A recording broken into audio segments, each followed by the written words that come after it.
Hey, my name is Mike, and in this video, I'm going to show you how to get the Slime Serpent mount, which is what I'm on right now. It has a 100% chance to drop from Heroic or Mythic. It doesn't matter which one you do, just do one of those. In Plaguefall, which is located in Maldraxxus in the Shadowlands. In this video, I'm a level 70 Fury Warrior, doing this with an item level of 444. This was recorded on Wednesday, March 27th, 2024 in patch 10.2.6.53913 of Dragonflight. Heading into the first boss, you can skip all the trash and go just straight to Globgrog. It's a hard name to pronounce. And just for everyone who doesn't know, I will keep my map open throughout the entirety of this video just in case you've never been here before and need a little bit of a better sense of direction.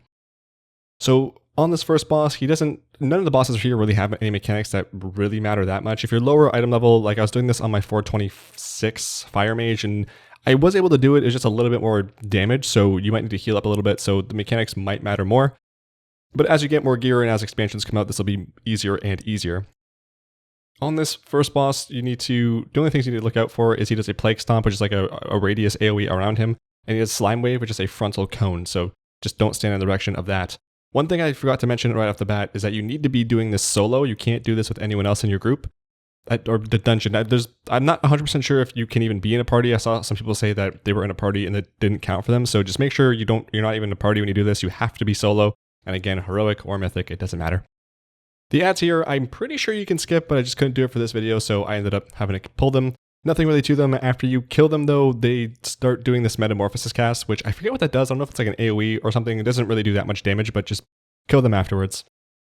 In the next sections here, you're going to see a lot of these green waters. If you see the little bubbling parts of the water, if you stand too close to that, a little serpent thing will come out of that, come out of there. So just make sure that you're not getting too close, or if you have a mob you have to kill that is immobile, and it just takes a little bit longer.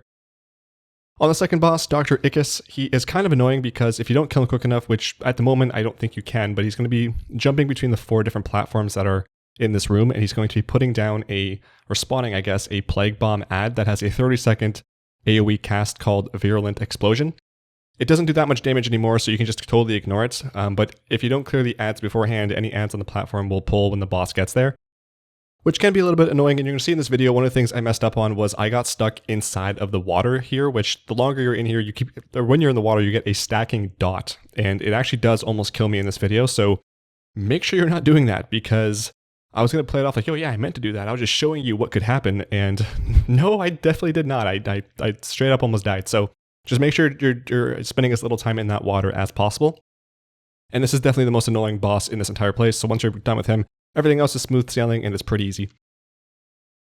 After this boss, again, you're going to find some more water. So if you're low on health, make sure you heal up like I'm going to here. There's going to be a cut here just because, as you can see, I have like 400 health or something like that. So make sure you have a little bit of health before you go into these waters. And again, make sure you're not going to the bubbly stuff like on the left here, because you're going to spawn an ad and it just doesn't move and it just takes up a little bit more time. Heading into the third boss, Domina Venomblade, again, you can skip all the ads. In this video, I don't think I have any mechanics that happen on the boss, so there's not really much to say besides, at one point it's possible that you could get web wrapped, which is like a 6-second stun, I believe, so just wait that out. At one point, actually, I think I glitched it and I got web wrapped, then 3 seconds later, I was outside of my web wrap and I could attack my own web wrap, so that was a little weird. I said wrap a few too many times there. And then on top of that, the boss might also spawn some assassins, so just kill those ads when they do come up. After you kill the boss, you're going to run past the door that opened behind them and down into the area of the last boss. The mobs that you first come across right at this door, thinking back now, I don't know for sure if you need to kill them to spawn the boss, but I couldn't get by them and they pulled anyway. So if you go down there and you skip these mobs and you kill all the trash packs down there and the boss still hasn't come up, try killing the trash packs I just ran past, because that might be why. I'm not 100% sure, but just wanted to mention that.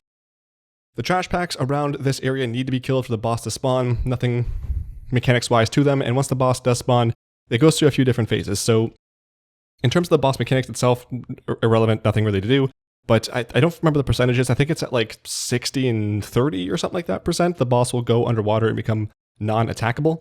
During this time, and you're going to see it here, there's going to be tentacles that spawn. I'm going to stand in the first wave of them just so you can see how much damage it does. It doesn't do that much damage. It used to one-shot you back in the day, so nowadays it's not that bad. There's different patterns that could happen, and in this video I only get this specific pattern where half of the water becomes tentacleized and the other half doesn't. So wherever the first set of tentacles spawn, if you don't want to get hit by this, wherever the first set of tentacles spawn, don't stand there, obviously, but the second set of tentacles that spawn, stand there first, and then move over to the first set. One of the other rotations is that one tentacle will spawn at a time and go in a circle around the water, and then they'll just, in the order they spawn, they'll start dropping down. So just stand on the last tentacle that spawned, and when the first tentacle drops down, just go stand in that instead. It's kind of hard to explain, but if you've seen it once, you'll kind of understand what I'm talking about. It can be a little bit tedious. It can be a little bit confusing if you've never seen it before, but at the max level, even if you're doing this on my mage, like for example, the 426 fire mage, it didn't do that much damage. Like I could definitely eat a few of those hits, so it's not like it's going to kill you anymore. So don't be afraid to stand in those and kind of figure out how to do this boss just by taking the hits. Once you kill the boss, you're going to go back the way you came, and you're going to find a transport pad that's going to be on the right side. If you see it on the map, it's that little door icon. You're going to click on that, and it's going to send you right back up to where you fought the third boss, Domina Venomblade. And then I had to cut here again because I got the mount and then came back the next day to record the video. So once you get out of here, just take a left, or on the left side rather, you're going to see a curious slime serpent in the waters. All you have to do is step into the water so you can actually pet it. It's like a 5-second or 4.5-second cast. And once you're done petting it, you get the mount, and there you go. So again, make sure you're doing this on either heroic or mythic, and there's no one else in your group and no one else in the dungeon with you. Congrats on your mount. Thank you for watching. I love you. Make sure to check the social or description box for all my social media, including my other gaming channel where I post funny stuff sometimes. Love you. Have a great day. Bye.